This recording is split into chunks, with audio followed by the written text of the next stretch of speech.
The Red Room scene in Chapter 2 of Charlotte Bronte's Jane Eyre has rightly been viewed as one of the most important scenes in the whole novel.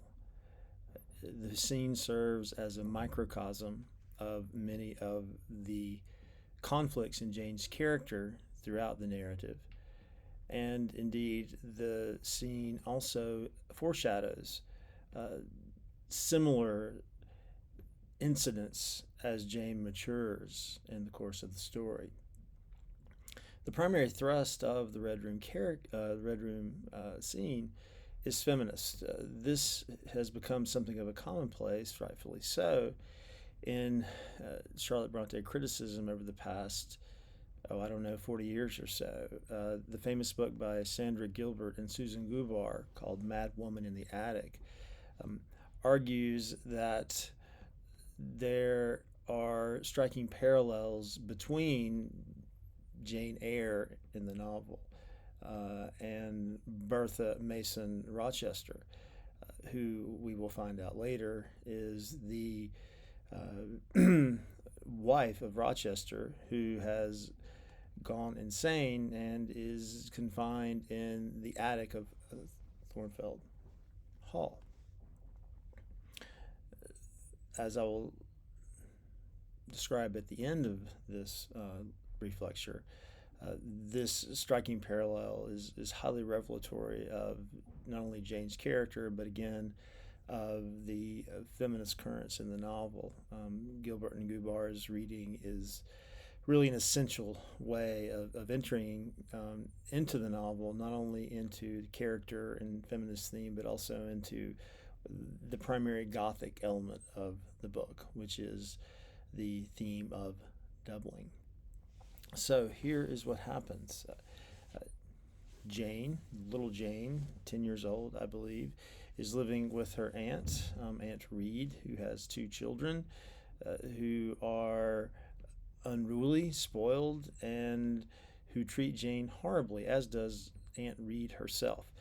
All four of them have aristocratic sensibilities, and they see Jane as orphan, pauper, uh, small, shy, as inferior to themselves, and treat her accordingly.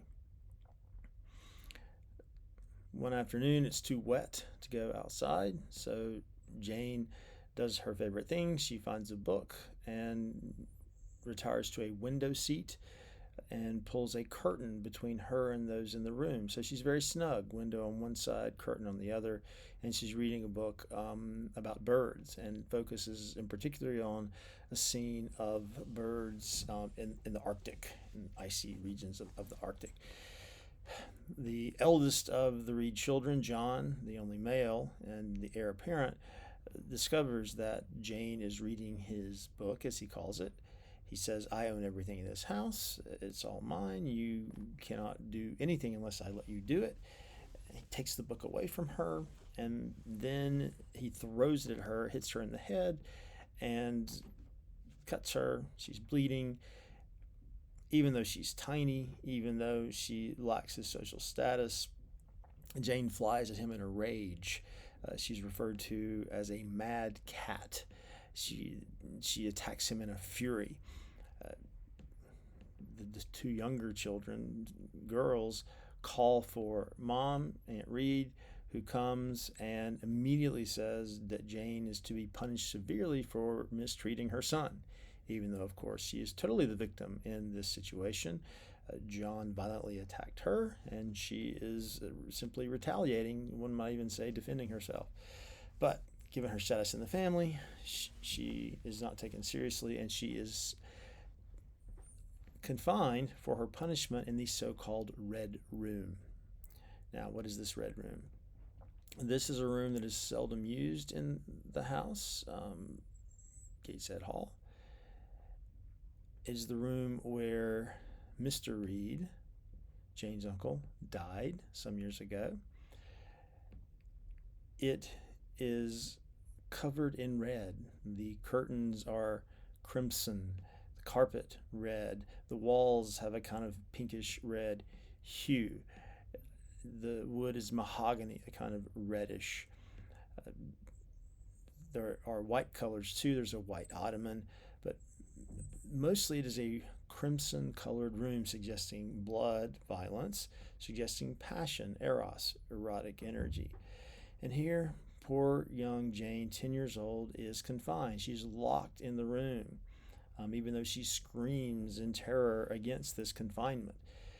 So she's in the room, and she, in her anger, is looking around the room, and she notices hanging in between the two windows of the room, windows covered in, again, crimson curtains, is a mirror. And she sees her reflection in the mirror. And it's as if in her reflection is another being entirely. She says, I recognized an image that seemed a little bit like me, but had a supernatural look, like an imp or a fairy, a figure out of a folk tale, a fairy tale. So there is a clear sense of doubling here, that Jane feels split. There's the part of her that is embodied, sitting in the chair in her punishment. And then there's a part of her which is wild and free, maybe even demonic, supernatural, in the mirror. Well, eventually night falls, and Jane sees a light flash on the wall, and she thinks it's something supernatural. She's terrified, and she falls into a terrible fit and starts screaming wildly, and eventually faints and wakes up, and she's outside of the red room. So how does this room, this scene, both condense and prefigure several of the primary themes in the novel? One, we see here Jane's first struggle with confinement. She struggles throughout the novel with forces that wish to constrain her and a desperate desire to be free, both on display, of course, in the red room. She feels the same struggle in Lowood, the school where she ends up, which is essentially a prison where the young girls are treated horribly. And Jane, even though she spends her time there as a student and actually sometimes as a teacher, constantly yearns to be free of the school.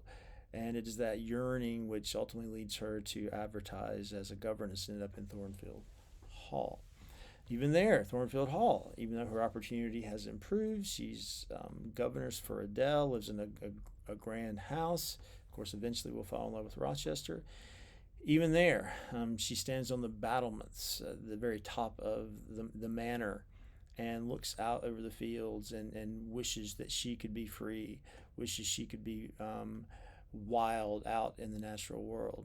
And even later, when she ends up at Moore House, she's discovering her long-lost cousins, much happier there, but even so, she feels oppressed by St. John, the fervently pious minister who wants her to become a missionary with him. So constraint versus the desire for freedom shows up in the red room. A part of this, and this is the second key point of the red room, is that the struggle is one of gender. Brocklehurst is the oppressive minister who rules it over the young girls in Lowood. He's horribly oppressive. He commands that the girl's hair be cut off, for instance. So here's the second male. The first male oppressor in Jane's life is John Reed. And when John Reed throws the book at her, she calls him a slave driver, a tyrant. And indeed, he is a tyrant. And Mr. Brocklehurst is also a tyrant. Well, then finally Jane gets to Thornfield Manor, and what is there? Well, Rochester. She falls in love with Rochester. But as Rochester plans on marrying her, he tries very hard to conform Jane into his ideas of what a proper woman should be. Even though he's drawn to her nonconformity initially, as the wedding day approaches, he wants to put jewels on her, wants to put beautiful gowns on her. He basically wants to treat her like the French mistress, who is the mother of Adele and possibly his own daughter.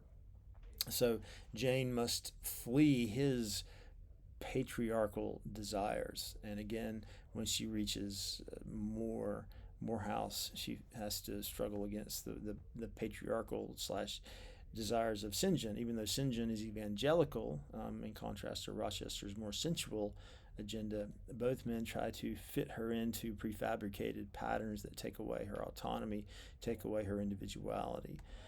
So that's the second primary theme in the novel that the Red Room foreshadows. Finally, and most importantly, this connects us with the Gilbert and Gubar thesis. In the Red Room, we first see Jane's double. And Jane's double in this Red Room is, of course, an image of herself, but herself as wild, herself as free, herself as almost supernatural. And this split reflects in Jane her ongoing rift between her desire to be successful in a conventional way, to be a successful governess, but also her desire for wildness, the wildness of nature, her desire for freedom, the ability to move and go where she wants, and her desire, unsettling during the Victorian age, for equality with men. So in this regard, this image in the mirror in the Red Room scene is parallel to Bertha in Rochester's manner. How so? Bertha is confined in a dark, scary space, just as Jane in the Red Room is confined in a dark, scary space. Bertha is associated with violence and sex. She attacks Rochester violently. She attacks her brother Mason violently. She's also, as Rochester tells us, well, at one time was, a beautiful, erotically powerful woman, and certainly she has sexual knowledge of Rochester. Red Room itself, also with all its redness, suggestive of violence and sex. Bertha is insane, we might say, but this insanity reflects itself in extreme anger toward Rochester, who, though he might have some rationale, is ultimately her jailer, ultimately her prison warden. He puts her in prison. He could say he's going to protect her. He would say he's going to protect himself, but ultimately he is confining her, and she symbolizes, one might say, a kind of collective female anger at male oppression. And certainly Jane feels this kind of anger herself. She feels anger at Rochester when he tries to make her conform to his own ideas of what a woman should be. She feels anger against even St. John to a certain extent, even though he's pious, evangelical. And certainly she feels tremendous anger toward Brocklehurst and young John Reed. So in this regard, as Gilbert and Gubar argue, Jane and Bertha are doubles for each other. Bertha is a manifestation of Jane's terrible anger over her oppression and her desire for freedom, and so Bertha is parallel to the image of the young Jane that appears in the mirror in the Red Room. So one could spend a lot of time in that Red Room scene. I've just highlighted three major ways that the scene illuminates the entire arc of Jane's career in the novel. Certainly the scene is rich enough to where you could find other key significations as well.